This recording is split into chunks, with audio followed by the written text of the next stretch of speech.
Hello and welcome to Beyond Sunday, a podcast from Schweitzer Church. I'm Jason Leininger, and this is a podcast where we talk about how Schweitzer's Christ-centered, community-focused, and that extends way beyond Sunday.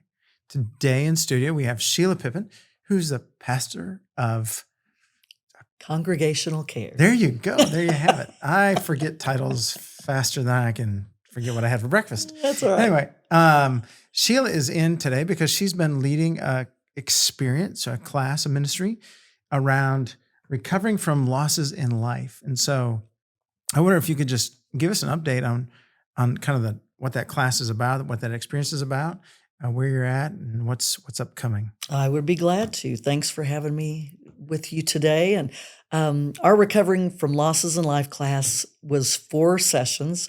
We had about 17 people attend this class. And when we talk about losses in life, there are so many losses that we all have, and it's such a variety. So during this class, we dealt with alienation of family members. We dealt with loss of a spouse, loss of a child, loss of a sibling. We dealt with upcoming losses, pending losses, just unbelievable variety of things. And during this loss, we kind of broke it down, or during this class, we broke it down into 4 sections. The first section, we talked a lot about who we are and what our loss is or would be, or and how it made us feel.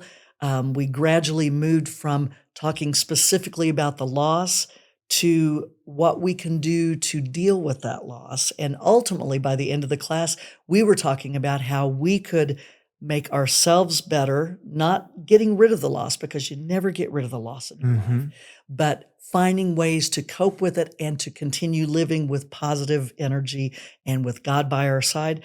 And then ultimately how we can help other people deal with their losses in life as well. So as you walked through that experience, as you walked through that class content, what are some of the things that stood out to participants, that stood out to you, ways that people are really like they've met something that's of real value, of real help to them? That was helpful, yeah. You know, Pastor Spencer in his sermon, and I've said this many times, but just a few weeks ago talked about how everyone is dealing with loss, whether they have dealt with loss, whether they currently are dealing with loss, or whether they will. So it's inevitable that we're going to deal with that loss. The question is, how do you handle it? And one of the things that the participants found helpful was surround yourself with people who are there to hear you, but people who are in a healthy place. You know, misery loves company is not really the best idea in this situation. So surrounding yourself with some people who understand and who can maybe just be there for you, just to support you. Grief has no timeline. I think that was one of the very biggest things that they appreciated hearing. Some people will assume that after a year, if you've lost a dear loved one after a year, you should be doing better. And people will actually say that to people, which is just awful. So the reality is there is no timeline for grief. Grief does its own cycle, and it's not a straight line. It is up, it's down, it's around, it's over and under, and there's just no predicting. And everyone's grief is different. The situations are not the same. The loss is not the same. And so you have to learn how to deal with that. One of the suggestions, one of the major ideas was find a new pattern for yourself. If you've lost a job, if you've lost a loved one, if you've lost a relationship, you've got to find yourself in a new position. You can't simply think, I've got to move forward. How do I move forward? What are the best ways to move forward? Sometimes that's things like writing notes to your loved one that you've lost. They may never get those notes because now they live in heaven, or now they live somewhere else if it was a loss of a relationship. But at least it gives you some peace of mind to say what you feel. I think that's a helpful tip. I think another helpful tip is to not tuck yourself in and let it go. You've got to get out. You've got to move forward as much as you can, knowing that some days you will take 2 steps forward and 1 step back, or 3 steps forward and 5 steps back. We don't know. But again, moving forward, I just think that's a healthy thing. Ultimately, think of ways that you have learned from your loss. And when you see someone else with a loss, how can you reach out and help them? I think we are all, the phrase blessed to be a blessing to others. loss is not necessarily a blessing, but we learn from it and we grow from it.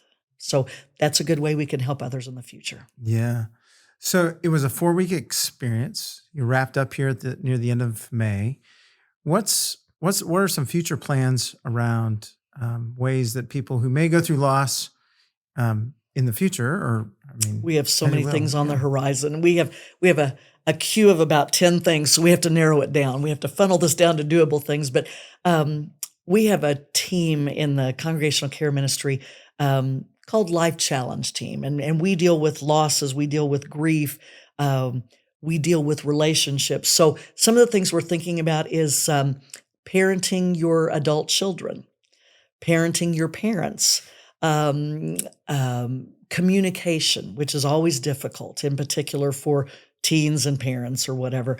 We do grief share. We have a one and done class in the fall called Surviving the Holidays for people who have dealt with loss or of a spouse, loss of a dear friend, through death, through divorce, loss of a job, so many different ways. And we offer a lot of different things for people. So we want to care for them. So who would they contact? What's a great way to contact or connect with someone if they're going through some of those things, if they're interested in some of the things you talked about? Who should they reach out to? Well, I would love for them to contact me. My name is Sheila Pippin. They can contact me at spippin@schweitzer.church, or they can talk to any of the pastors. I'm guessing they can talk to any of our wonderful staff here at Schweitzer, and they'll point them in the right direction. Yeah, absolutely. Well, thank you, Sheila, for leading this ministry. Thanks My for pleasure. making it available to lots of people, because a lot of us at different points in life go through losses. You mentioned some things there about like parenting adult kids, and I'm stepping into that modality here soon. All of my kids, or almost all my kids, are adults. That's a 5-minute class. All Oh. you do is greet people and you say, keep your mouth shut. Okay. That's gonna. Well, with that, I guess we know how we're going to end.